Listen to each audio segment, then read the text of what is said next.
My name is Joseph Spencer. From May 1970 to October 1997, I served the United States government as a top secret operative, but not in a category that is commonly known or understood. I was known as a man in black. Following 7 years acting as a counterintelligence agent for the CIA, I was recruited for a new assignment that entailed working within above top secret operations. I was aware of the black budget projects, but never knew the context of them due to their high level of secrecy. Even the president was denied access to their inner workings. Annually, billions of dollars are poured into black projects, which operate without any supervision or intrusion. They have full autonomy. The operations deal primarily with advancing military technologies, most of which have been reverse engineered from recovered alien spacecrafts that had either crashed or were shot down by our military. The public, sadly, will never, ever have knowledge of these operations. This transition in my life happened in 1970. The senior black project director was William T. Latham, who had worked under CIA Executive Director Richard Schlesinger. Latham stated that I was the perfect candidate for my new position. I was a foster child, and I had no connections to existing relatives. I had no friends or social life. It was easy for them to erase my past and provide me with a new identity. I gave myself to them as a priest would to his God. But first, my mind had to be erased. I was injected with various forms of mind-altering drugs: LSD, heroin, mescaline, morphine, sodium pentothal, and more. Drug-induced hypnosis followed with antegrade and retrograde amnesia. The goal was to program me to do two things: kill and forget. After 9 months of programming, I had become a man in black. What I later discovered was that not all the men in black were human. About a third were alien hybrids. Their distinctive feature was the absence of whites in their eyes, giving the impression of empty eye sockets. This unsettled me, and it took months to adjust to the reality of alien integration. My assignments largely dealt with UFO sightings and crash sites. In August of 1971, I witnessed my first UFO crash site just north of Edwards Air Force Base in California. Inside the craft were 3 grayed humanoids, 2 dead, 1 still alive. Also in the craft was a human female abductee. The alien humanoids were transported to the base, but 2 witnesses had arrived before us and took several photographs. The first surrendered his camera, but the second fled. When we apprehended him, he resisted, and I was ordered to silence him, which I did. The killing of witnesses was executed with a wand that acted very much like today's taser, but the voltage from the wand would cause immediate cardiac arrest, and the victim's death would be attributed to natural causes. We silenced countless victims, not only men, but women of all ages and even teenagers.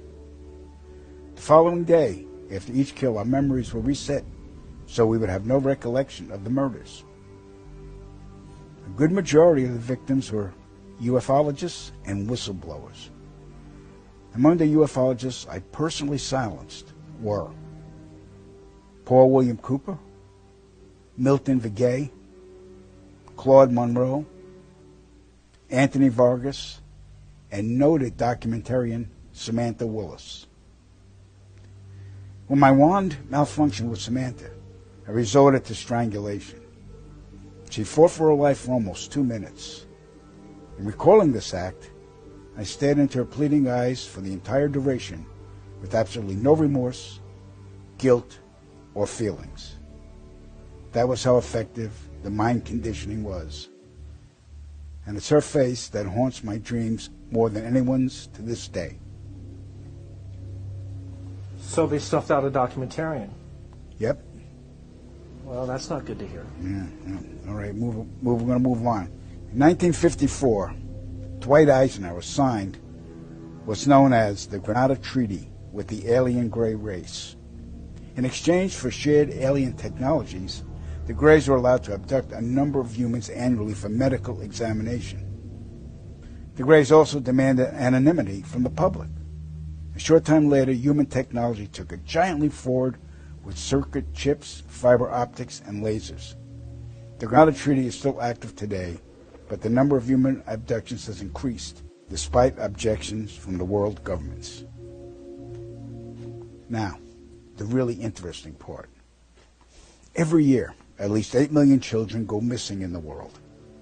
I can attest that 1/3 of them are abducted by government operatives and transported to any one of the 1,477 underground military installations on the planet, then imprisoned for the remainder of their lives.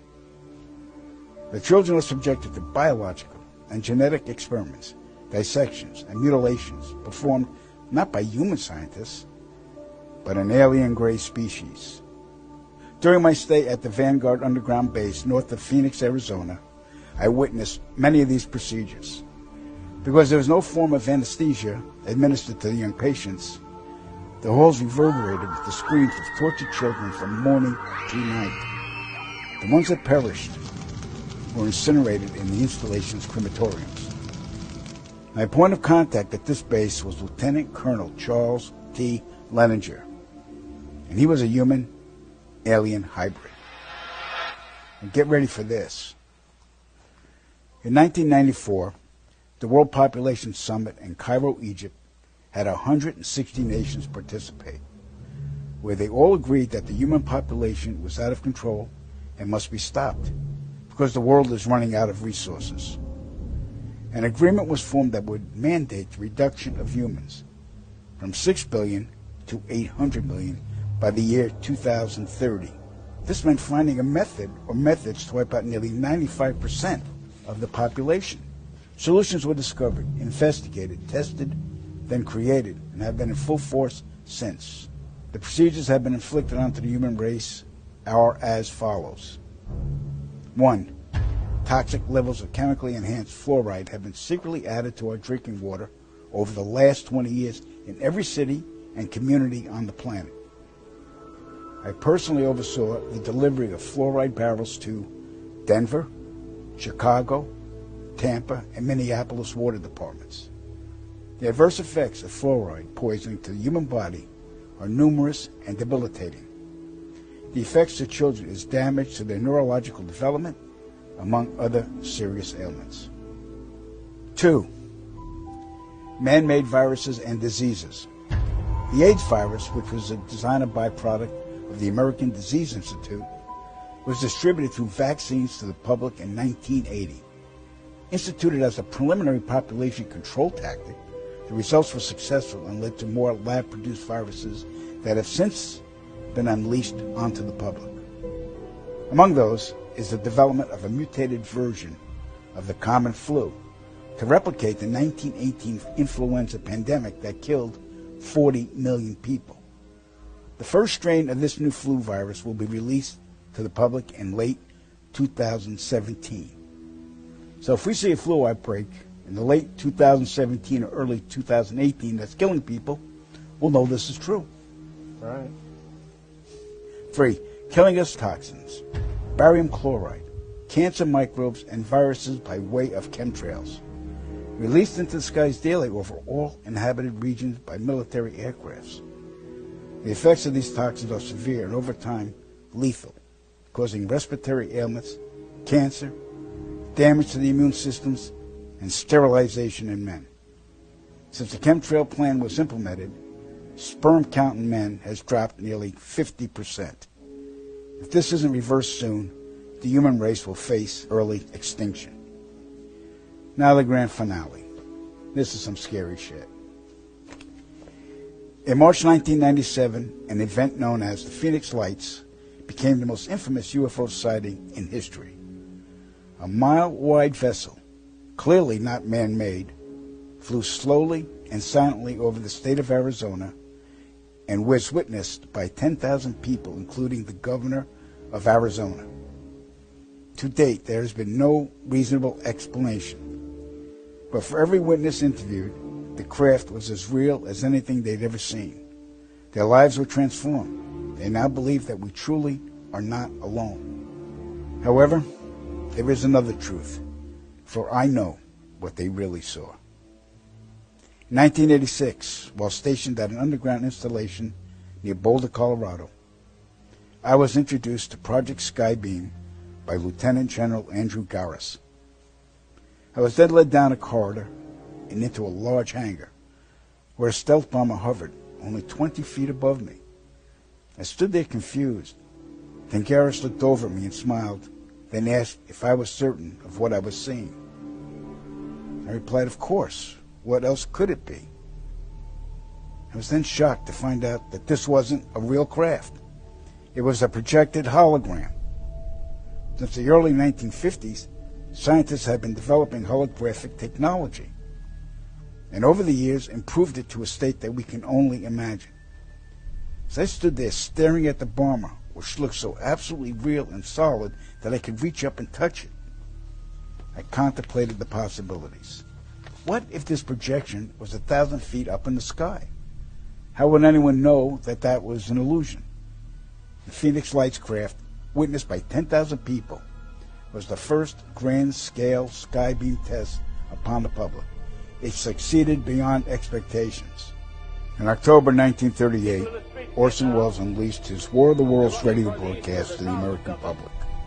It was so realistically portrayed, vast portions of the population went into panic. Terrified citizens scrambled to evacuate their cities in droves. America had been easily tricked by very simple means. To amplify this response, those who are truly in power of not only our country, but all the countries on the planet, and who are the true purveyors of the depopulation process, have formulated the final stage of their sinister plan.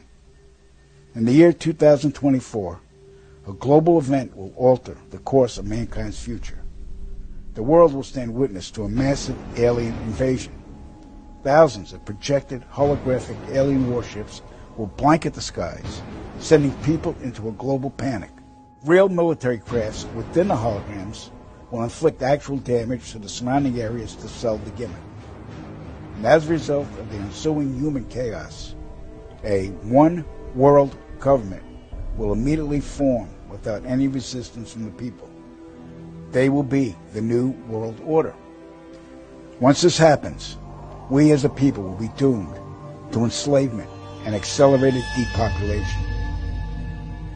With that said, the only hope for human salvation is to acquire and spread the knowledge of these activities and agendas.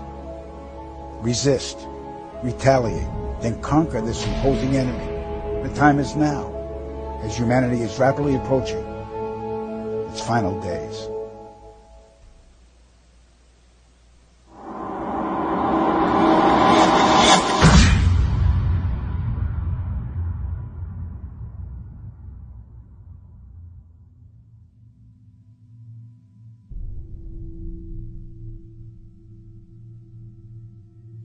The knowledge of what's coming is taking its toll on me. I see all of these people living their lives, enjoying themselves, planning their futures, oblivious to the fact that it's all going to end soon. Here I am at a park where children are playing, and in the skies above, I can see the chemtrails, poisoning the air and slowly killing us all in plain sight. I've never felt so helpless. I want to scream out to the world, but I'd only be laughed at, ridiculed. When Claire said the memoirs were a fabrication, I secretly wished she was right. Then I could sleep at night. But I know, beyond a reasonable doubt, that it's all true. That Joe was being completely forthright. I saw it in his eyes. I heard the tremor in his voice when he spoke about it. It didn't come off as an admission. It was more of a deeply concerned confession. He was scared for us all. And that says a lot, coming from a man who was a government assassin.